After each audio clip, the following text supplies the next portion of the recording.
In front of me is ZTE Nubia N1 Lite, and let me show you how to change ringtone on the following device.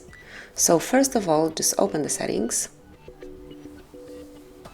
then find and select sound and notification, and here just go to the settings, select phone ringtone, and let me show you all of the options here. Let me just volume it up so you can hear it clearly.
And then just pick the one that you would like to apply, tap on OK, and that's it.